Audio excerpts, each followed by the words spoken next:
اس وقت ہم موجود ہیں بکر بن علی کے مزار پر سے آپ دیکھ رہے ہیں تعمیرات پہ کام جاری ہے۔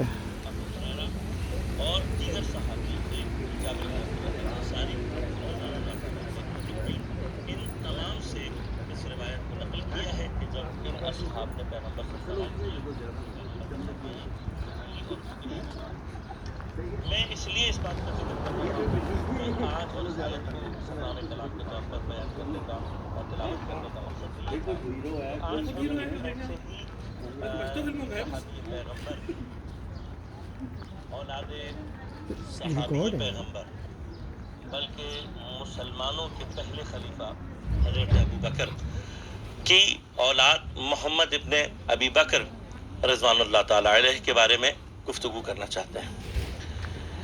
چونکہ ان کی ولادت کے ایام نزدیک ہیں، بعض روایات کے مطابق آپ کی ولادت جو ہے 10 ہجری 14 ذیقعد میں اور بعض روایت کے مطابق 25 ذیقعد میں آپ کی ولادت ہوئی ہے ذوالحلیفہ کے مقام پر، یعنی حج کے لیے جاتے ہوئے۔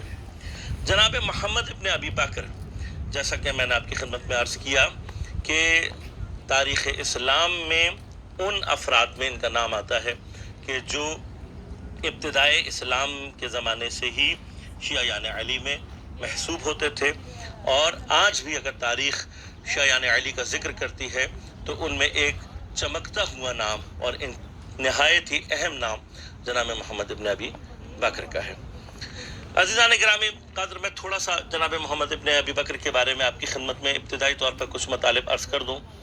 جناب محمد ابن ابی بکر خلیفہ اول کی اولاد ہیں جو کہ جناب اسماء بنت عمیس کے بطن سے پیدا ہوئے ہیں۔ جناب اسماء بنت عمیس رضوان اللہ تعالی علیہا ان خواتین میں سے ہیں کہ جو اوائل اسلام میں مسلمان ہونے والی ہیں، اور آپ جناب جعفر طیار رضی اللہ تعالی عنہ کی زوجہ تھیں، اور آپ ہی کے بطن سے جناب عبداللہ ابن جعفر طیار کے جو آگے چل کر جناب زینب سلام اللہ علیہ کے شوہر نامدار کے طور پر تاریخ میں پہچانے گئے، وہ آپ ہی کے بیٹے تھے، آپ ہی کے بطن سے پیدا ہوئے۔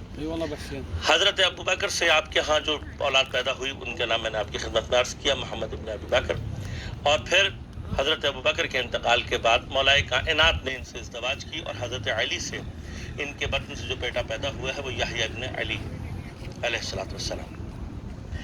ان تینوں بیٹوں کو اگر آپ تاریخ میں جا کر دیکھیں گے تو یہ بہترین شیعیان علی میں ان کا نام آتا ہے۔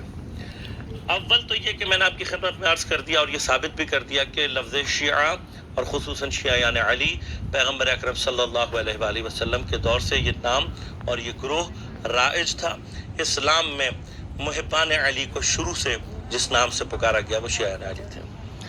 ثانیاً تاریخ میں ہم سے بعض اوقات یہ کہا جاتا ہے، لیکن یہ تعصب بہت واضح طور پر تاریخ میں ملتا ہے کہ وہ تمام افراد کے جو شیعیان علی ہیں ان کے ذکر سے گریز کیا جاتا ہے۔ بعض اوقات ہم پر یہ الزام لگایا جاتا ہے کہ ہم صحابہ کی توہین کرتے ہیں، نعوذ باللہ من ذالک، یا ان کو قبول نہیں کرتے، لیکن میں علل اعلان طور پر یہ کہنا چاہتا ہوں، آئیں ہمارے اہل سنت برادران آ کر ہم سے جناب ابو ذر غفاری کی بات کریں، ہم سے جناب عمار یاسر کی بات کریں، ہم سے جناب مقداد بن الاسود کی بات کریں، ہم سے جناب عبداللہ ابن مسعود کی بات کریں۔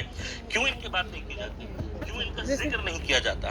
کیوں اہل سنت کے ہاں ان اصحاب کا ذکر اتنا شدید نہیں ہے؟ کیوں؟ اس لیے کہ یہ وہ تمام کے تمام صحابی ہیں کہ جن کے لیے احادیث میں پیغمبر اکرم صلی اللہ علیہ وآلہ وسلم سے صحیح السند ہمارے پاس مطالب موجود ہیں کہ ان کے بارے میں اور ان کے ایمان کے بارے میں کسی کے لیے ہمارے پاس روایت موجود ہے ان کے ایمان کے اوپر، اور کسی کے لیے قرآن کی آیت ان کے ایمان کے اوپر دلالت کرتی ہے۔ کیوں جناب عمار کا ذکر نہیں ہوتا؟ اس لیے کہ جب جناب عمار کا ذکر ہوگا تو وہ باغی گروہ کہ جس کو پیغمبر اکرم صلی اللہ علیہ وآلہ وسلم نے اپنے زمانے کی آئندہ کی خبروں میں پیشن گوئیاں جو کی ہیں پیغمبر اکرم صلی اللہ علیہ وآلہ وسلم نے، ان میں سے ایک جناب عمار یاسر۔ اسی طرح کے افراد میں سے ایک اہم ترین نام جناب محمد ابن ابی بکر کا ہے۔ آپ جب حضرت اسماء سے مولا کائنات کی شادی ہوئی تو آپ مولا کائنات کے گھر تشریف لائے، اور مولا کائنات کی آغوش میں آپ نے پرورش پائی۔ اہل بیت علیہ الصلوۃ والسلام کے خاندان کے درمیان میں